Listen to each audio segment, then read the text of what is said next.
Irmãos, hoje eu quero falar uma palavra que está baseada nesse texto de 2 Timóteo, capítulo 4, a partir do versículo 3. Porque virá um tempo em que não sofrerão a sã doutrina, mas tendo comichão nos ouvidos, amontoarão para si doutores, né? Doutores conforme as suas próprias concupiscências, e desviarão o ouvido da verdade, voltando a fábulas. Quer dizer, irmãos, as pessoas não aguentam ouvir a verdade, porque a verdade, ela nos contraria.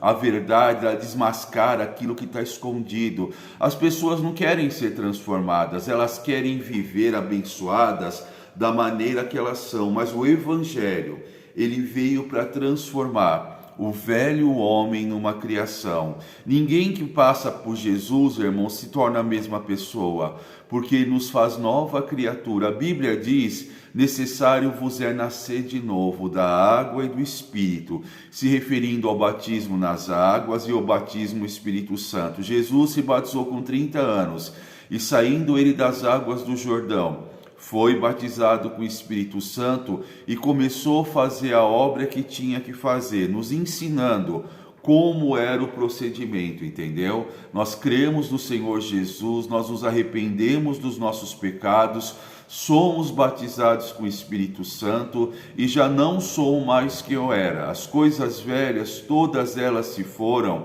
e eis que as coisas novas vêm. Porque a palavra evangelho quer dizer boa notícia. A palavra evangelho significa novidade de vida. E aquele que está em Cristo, irmãos, ele é nova pessoa, é redimido.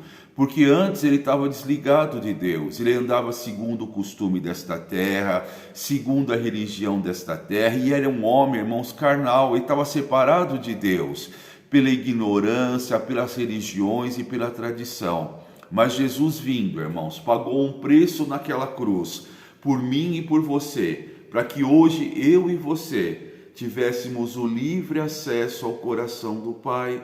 Através de Jesus, irmãos, eu chego a Deus, amém? Por isso que a Bíblia diz que o único caminho que nos leva a Deus é Jesus Cristo. Jesus se apresentou desta maneira: eu sou o caminho, eu sou a verdade e eu sou a vida. E ninguém chega ao Pai se não for por mim. Amém? O único intermediário entre Deus e os homens é Jesus Cristo, irmãos. Você não vai chegar a Deus através de culturas, você não vai chegar a Deus através do espiritismo, da umbanda, do candomblé, através de religiões, não. Esses caminhos, irmãos, são caminhos enganosos. Esse caminho, irmãos, são caminhos que os homens criaram para si, porque não aguentam ouvir a verdade. A Bíblia diz que chegaria este tempo que as pessoas estariam tão obstinadas que não conseguiriam ouvir a verdade. E aí então criariam para si deuses e se levantariam doutores conforme a sua concupiscência, necessidade e deficiência. Hoje, irmãos, você pega muito podcast, né? Eu assisto muitos, irmãos, para me informar o que está acontecendo. Irmãos, há tanto doutor em divindade, doutor em espiritismo, doutor em OVNIs, né? Hoje em dia eles estão com uma conversa amassante, né? Que os extraterrestres vão vir à Terra, que vai ter comunicação, que a Terra vai evoluir. Olha o absurdo, irmãos. A Bíblia diz que é dado para o homem nascer uma vez só, não tem reencarnação, e disto prestar contas a Deus. Ah, pastor, mas lá no centro espírita falou minha mãe, falou meu pai, falou Bezerra da Silva, falou não sei quem. Irmãos, isso tudo é Satanás enganando. Sabe por quê? Eu sempre explico isso para você entender. A nossa vida, ela é pública no mundo espiritual. Tanto os anjos de Deus veem a nossa vida, como os demônios veem. Você é assistido, irmãos, pelo mundo espiritual desde o momento que você nasceu. Você entendeu? Tudo é registrado, tudo é público e nada se oculta. Então, irmãos, aí você vai lá numa sessão espírita, um demônio que caído, um demônio que vem para roubar a tua alma, ele se passa por uma pessoa que era da tua família. Por quê? Porque ele viu toda a sua história, ele sabe quem foi sua mãe, quem foi seu pai, o jeito que sua mãe falava, o jeito que o seu pai falava. Irmãos, eu fui orar numa casa, amém? E chegando nesta casa, irmãos, estava o pessoal espírita ali, naquela reunião, tentando fazer com que uma mulher passasse para a luz, fizesse a passagem. Por quê? A avó havia morrido, né? E ela cuidava da neta. E ela achava que ninguém cuidava da neta igual ela. E ela queria proteger essa neta. Então falou que quando ela morreu, ela não queria fazer a passagem, porque ela não queria deixar a moça lá, porque ninguém ia cuidar. E ela ficou na moça, né? Ela possuiu a moça. E me chamaram para orar lá. E quando eu cheguei, estava o pessoal espírita rezando, fazendo uma corrente de luz, mentalização, né? Para que ela convencesse aquela alma a fazer a passagem. Ô irmãos, quando eu não conheço a verdade, eu caio na mentira. E eles, muito educados, irmãos, falaram assim: ó, nós fizemos a nossa parte, essa alma não quer fazer a passagem porque ela não quer deixar a neta, e nós estamos tentando convencê-la que o tempo dela acabou para ela ir para a luz e que a neta dela vai ser bem cuidada. Irmãos, quando eu fui orar, eu olhei para aquela moça. Sabe o que eu vi? Eu vi um espírito demoníaco na moça. E eu chegando perto da moça, eu falei assim: olha para mim. E quando ela olhou para mim, ela falou assim: é a avó, eu sou a avó dela. Aí, irmãos, até o cheiro do perfume que a mulher usava ficou no ambiente, porque Satanás, ele é perfeccionista, viu, irmãos? Eu olhando bem nos olhos dela, eu falei: em nome do Senhor Jesus, quem é você agora? E quando você fala no nome de Jesus, irmãos, todo joelho se dobrará, toda língua confessará, e não tem como algo resistir ao nome de Jesus, porque é o nome acima de todos os nomes. Eu falei: em nome do Senhor Jesus, quem é você? Irmãos, aquela menina começou a pular e berrar igual um bode no meio da sala, dizendo assim: eu sou a pombagira das 7 linhas. Eu falei: demônio, espírito enganador, sai dela agora em nome de Jesus. E cessou, irmãos. Era a avó da menina? Não, era um espírito enganador. Era um Satanás, era um demônio, era um espírito caído. Aí, irmãos, o pessoal ficou todo mundo espantado, perguntou o que tinha acontecido. Eu falei: vocês leem a Bíblia? Ah, eu leio o Evangelho segundo Allan Kardec. Eu falei: mas você lê o original da Bíblia, os Evangelhos originais?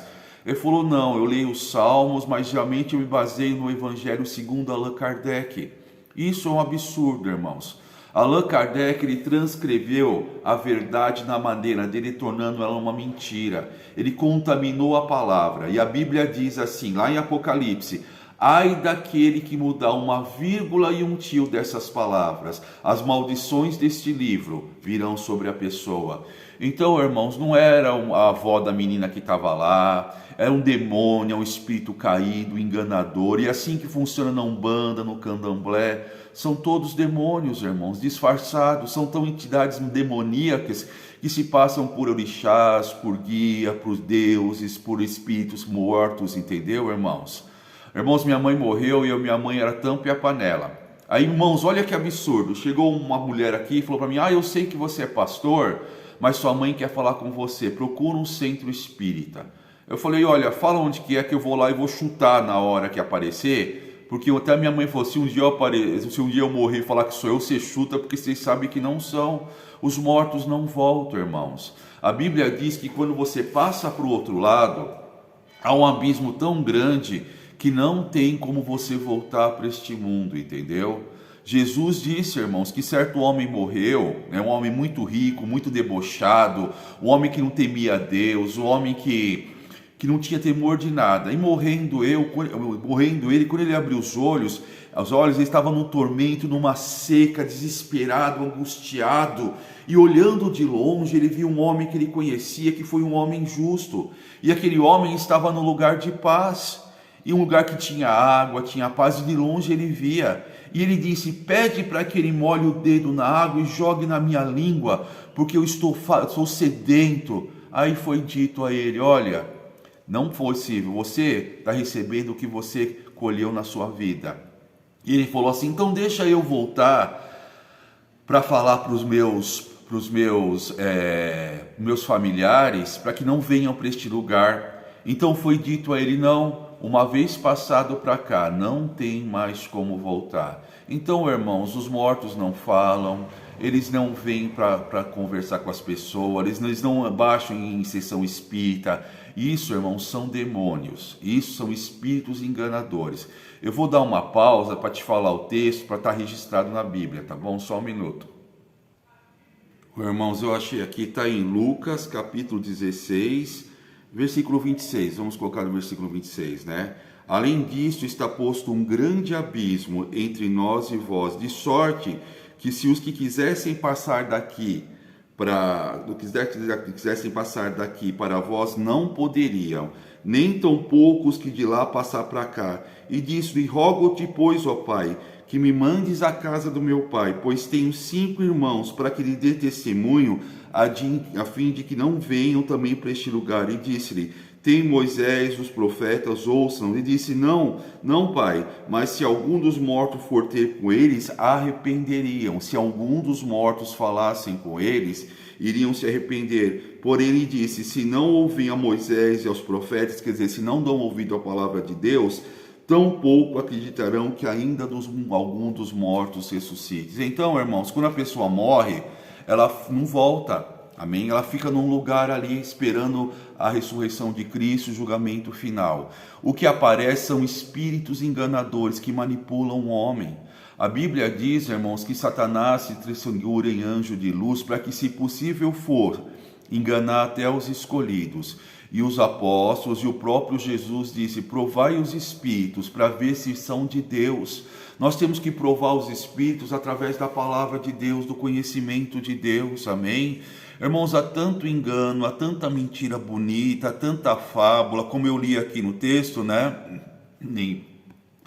Que muitos, lá em Timóteo, né, 4, que muitos deixarão a verdade e voltarão a dar ouvidos a fábulas. A única coisa, irmãos, que garante a minha salvação e a verdade é o Evangelho, a palavra de Deus. Irmãos, né, cuidado com o que você está crendo, amém? A Bíblia diz no Salmo 16, dor, sofrimento e angústia virão sobre aqueles que fazem culto e oferendas a outros deuses. Eu não tomarei os seus nomes nos meus lábios e nem lhe oferecerei ofertas nem sacrifícios. O Senhor disse para o povo de Israel, irmãos, quando estavam saindo do Egito, onde Deus os tirou de maneira milagrosa, disse assim: quando entrares na terra que o Senhor teu Deus te dará, amém? Não farás conforme o costume daquelas gentes, daquelas nações, porque eu estou tirando eles daquelas terras. Por quê? Por causa da sua idolatria, falsa adoração e culto a demônios. Eles me irritaram, por isso estou tirando eles daquele lugar e passando para vocês. Você entender o que Deus está falando? Amém? Houve uma seca terrível em Israel, cerca de 3 anos e meio. Sabe por quê? Porque começaram a adorar Baal e deuses mentirosos, dizendo que eram deuses da colheita, que eram deuses da fertilidade, que eram deuses, né? Mas o Senhor colocando a mão, irmãos, tirando a sua mão, quer dizer, né? Houve seca, amém? O apóstolo Paulo também ensina: muitos se dizem deuses e há muitas vozes, mas toda vez nós sabemos que a única voz verdadeira é a voz de Jesus. Deus criou os céus e a terra e tudo que neles há. Irmãos, eu falo para você tem que conhecer o Evangelho, a Bíblia, para não ser enganado, para não ser manipulado. Irmãos, o Espiritismo fala de Jesus, mas ele não sei que Jesus que eles estão falando, porque o Jesus dele, irmãos, não tem a cruz que redimiu a nossa alma, que perdoou os nossos pecados. Jesus veio, amém? Pagou o meu pecado, pagou o preço por mim. Se ele pagou esse preço, por que eu tenho que pagar preço? Por que você tem que reencarnar dezenas de vezes para evoluir? Irmãos, esse pessoal está tão doido que falaram que a última vez que o ser humano vai reencarnar na Terra vai ser esse ano, que a partir de agora as almas reencarnarão em outros planetas e outras dimensões. Me poupe, né, irmãos? Amém? Me poupe, né? E tem muitas pessoas que falaram que são reencarnação de seres de outros planetas e se dizem doutores, mestres. É o que eu diz lá no texto, né, de Timóteo 4. Levantarão para si doutores, né? Vamos fazer aquele aspas assim. doutores e mestres segundo as suas deformações. As pessoas não querem ser curadas, não querem ser tratadas, não querem converter o teu coração, mas elas querem andar no engano, elas querem ser do jeito que elas são. O homem caído, irmãos, ele precisa de Deus, ele precisa de Jesus. Amém? Nós precisamos que o Senhor esteja em nós, que a verdade, que o Evangelho me ilumine. Amém? Irmãos, a gente tem tanta coisa para falar do amor de Deus, de Jesus, então vamos falando cada dia um pouco, para você assimilando, para você entender. Foi dado ao homem nascer uma vez só e disso dá conta a Deus. Esses espíritos que abaixam em centro, em espírito, em centro de umbanda, em lugares esotéricos, demoníacos, irmãos, são todos enganadores. Um pastor, irmãos, ele foi fazer um estudo lá pela Índia, passou para a Indonésia, e ele questionou, os hindus, irmãos, tem uma linhagem de hindu que eles andam nus, irmãos, sem roupa, porque eles não podem pisar numa formiga, porque acha que aquela formiga pode ter sido um parente dele que reencarnou como formiga, porque você reencarna como animal, mamífero, peixe, formiga, por isso que eles não comem carne, nada. Então eles andam nus, com o espanador abanando assim, para não pisar em nada. E aí aquele pastor perguntou, se vocês são tão espirituais, por que esses ídolos de ouro, de prata, de marfim? Por que esses templos tão bem elaborados e com milhares de imagens, esculturas, de idolatria? Por quê? Sabe o que eles falaram? Se não houver uma imagem, se não houver uma escultura, o espírito não tem aonde ficar. Amém? Confirmando o que o apóstolo Paulo diz, que atrás de cada ídolo existe um demônio. Pode ser a estátua de Jesus Cristo, pode ser a estátua de Maria, de São Jorge, o que for, irmãos, de anjos, né? Porque Deus odeia a idolatria. Não farás para ti imagem e semelhança daquilo que é acima nos céus e abaixo da terra, entendeu? Deus te abençoe.